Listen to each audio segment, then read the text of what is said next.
Polres Lampung Selatan mengamankan YS 55 tahun, oknum ASN pegawai Syah Bandaran dan otoritas pelabuhan kelas 4 Bakauni yang menodongkan senjata api ke pegawai outsourcing PT ASDP Cabang Bakauni.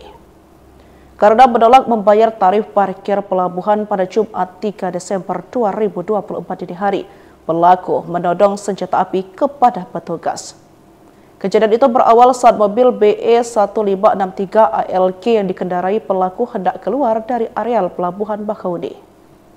Pelaku lalu mengancam korban dengan ucapan akan menabrak jika gerbang tidak segera dibuka. Akibat ancaman tersebut, petugas loket yang merasa terancam akhirnya membuka gerbang dengan menggunakan nomor polisi bebas kantor.